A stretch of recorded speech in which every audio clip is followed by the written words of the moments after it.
Shalom, shalom. I want to start off.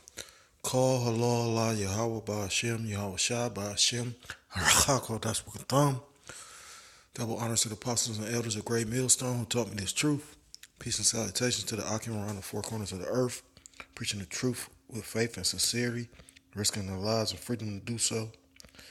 Now more than ever, shalom to the hopeful elect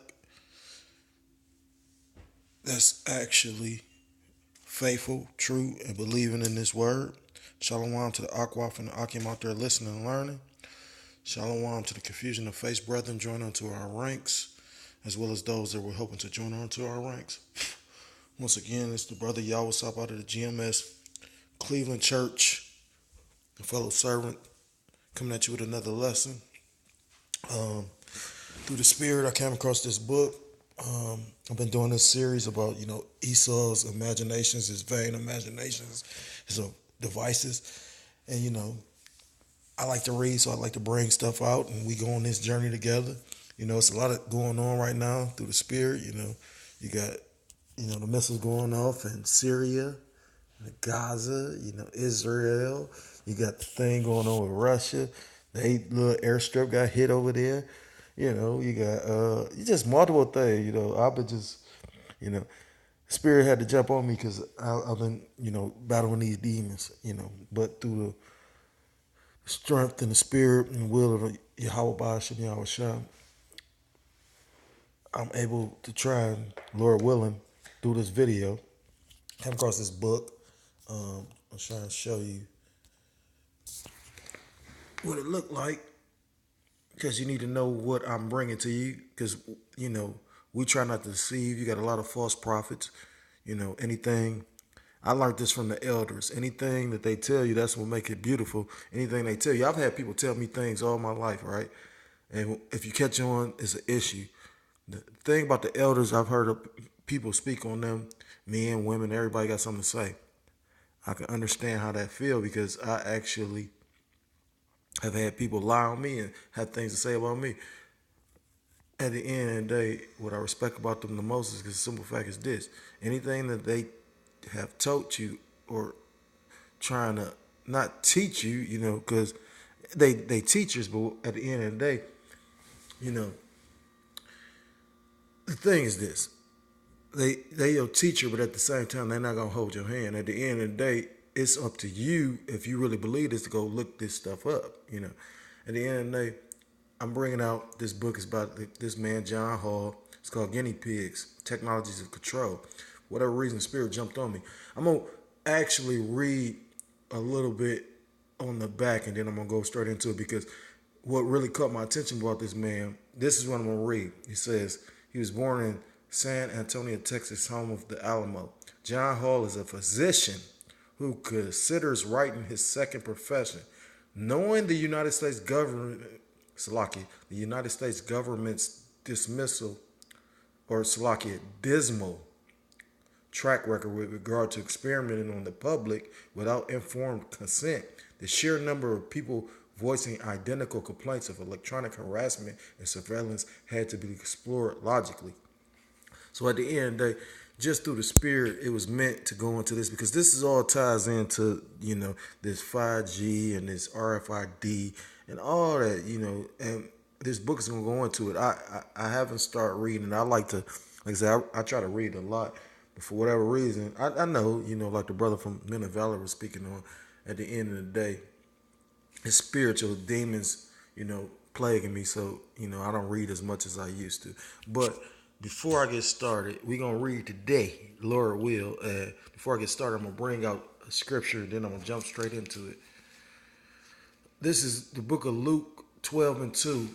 For there is nothing covered that shall not be revealed, neither hid that shall not be known. At the end of the day, what's that? 2 Corinthians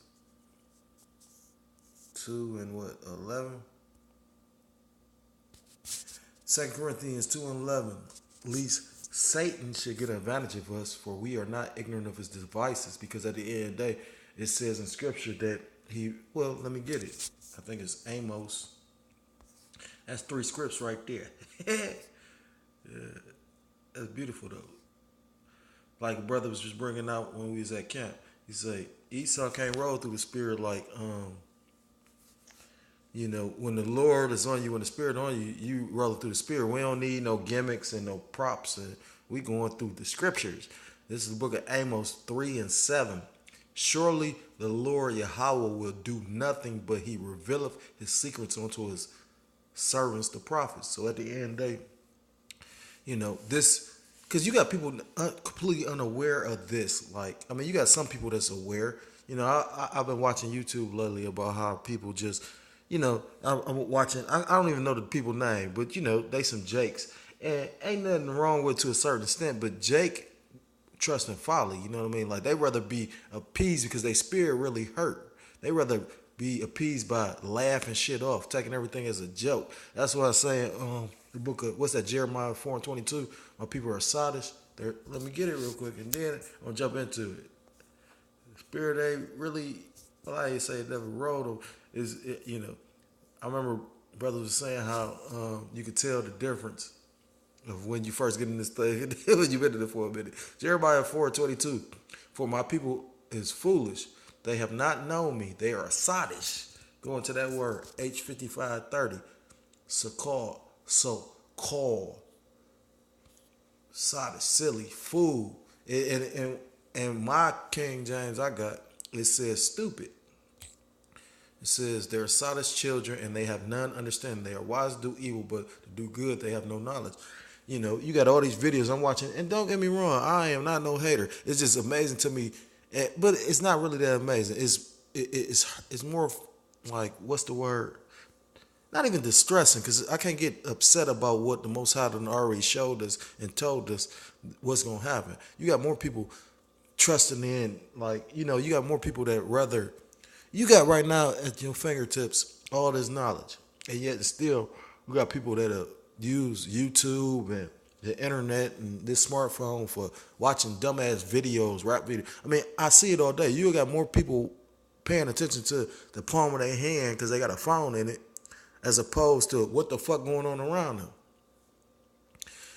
So at the end of the day, our people are wise to do evil. They'll go look up some stupid shit before they'll go look up the definition of words. You, like, right now, you don't have to go. Back in the day, you had to be of a certain class to actually even be able to go read or look anything up. It used to be a privilege. Motherfuckers used to go wanting. Why you think you got these foreigners that come over here and laugh at us and look down on you? They like, you've been around this all your life. They couldn't even get to a book. They might have had 5 books their whole lifetime till they got over here. You got a whole libraries that you got access to and you don't use. That's why it's gonna be a very devastating time when Jacob's trouble come here. So let me get started, because I ain't mean to waste all this time, because I'm gonna make these videos 10 minutes. So you see the name of the book. It's called Guinea Pigs, which most of these, they sheep, they pigs. Like, a pig, a dumbass animal like a sheep, but a sheep is like a animal that's used to being led. A pig is like, sheep is lawful. A pig ain't. That's how you know this is a wicked ass place, because the people will love to eat the pig before they eat the sheep. It actually went into, I read the preface. That's the most I read on this book, and it was kind of deep because it went into Native American shamans. Now, I've never heard of this tribe, but it was talking about how they actually hypnotized the people. I'm going to go ahead and read it. It says, since the dawn of civilization, it says the preface. Since the dawn of civilization, man has turned his attention inward to harness the power of the mind and expand and explain and potentially control his environment. As early as the Paleolithic period, man turned to the shaman for explanations regarding fertility, the environment, and healing. These shamans supposedly possess the ability to connect to spiritual realms as well as the natural energies of the universe, allowing them to help with matters that may have been afflicting the entire tribe. And when you go into that word shaman, you usually get up, or you go into Gad or North American Indians, but usually Jakes. You know what I mean? Like, when you go in there, you got Aborigines, but I've heard spoken on, you got Aborigines that's down in Australia and whatnot, which is believable. You know what I mean? Yeah, remember, Jake is all around the 4 corners of the earth, the salt of the earth. So they everywhere. Um, it says one look no further than writings about the North American medicine men to see accurate illustrations of the power attributed to these Native American shamans. D. Mitchell, superintendent of the Indian Affairs in the 1800s, documented his experience with the bear medicine men of the Ricari tribe. Now, I've never heard of them, but D. Mitchell and several other white men, and it said just like that, so-called white men were invited to take part in the bear medicine men ceremony at the Ricari, during which the medicine men dressed like bears would demonstrate their power to non-believing white men, so-called white men. In his journal, he detailed how the medicine men took clay and fashioned tiny horses, buffalo, and warriors complete with tiny bows and arrows from the clay. The figurines were placed in a circle drawn into the dirt floor at the lodge. Upon the spoken command of one of the medicine men, the clay figurines became animate, each warrior on horseback chasing down the buffalo and shooting arrows into them. After the clay figurines finished their hunt, they were further instructed to ride into the fire that was placed in the center of the circle. The baked clay figurines were then crushed into dust, and the dust handed to D. Mitchell. After a careful search of the lodge and the medicine men, Mitchell could not identify any means by which the demonstration was accomplished. In his journal, he attributed their ability to animate the clay figurines to some sort of witchcraft or demonic force. And it wasn't that, it was spiritual at the end of the day. Like, I was just listening to something about that corny ass dude, Polite, which I can't stand him.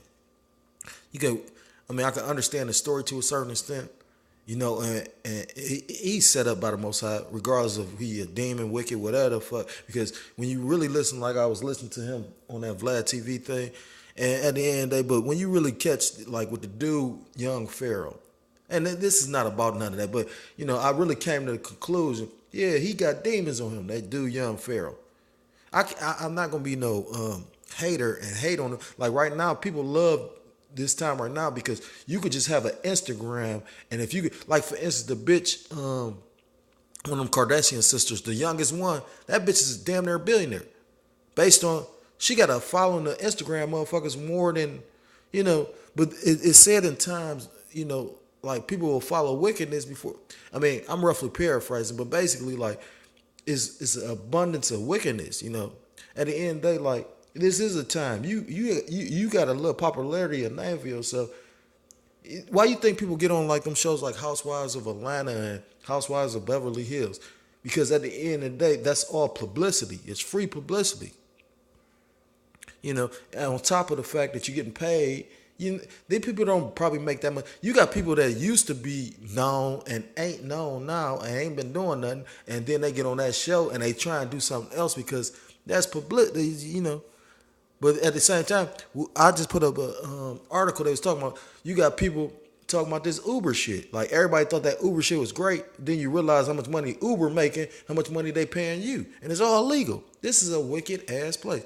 At the end of the day, I ain't mean to digress. He said in his journal it was attributed to witchcraft or demonic force, but it was really just all spiritual. Many other actions performed by the medicine men were recorded by the Indian Affairs employees and the Jesuit priests. Let's reiterate that again.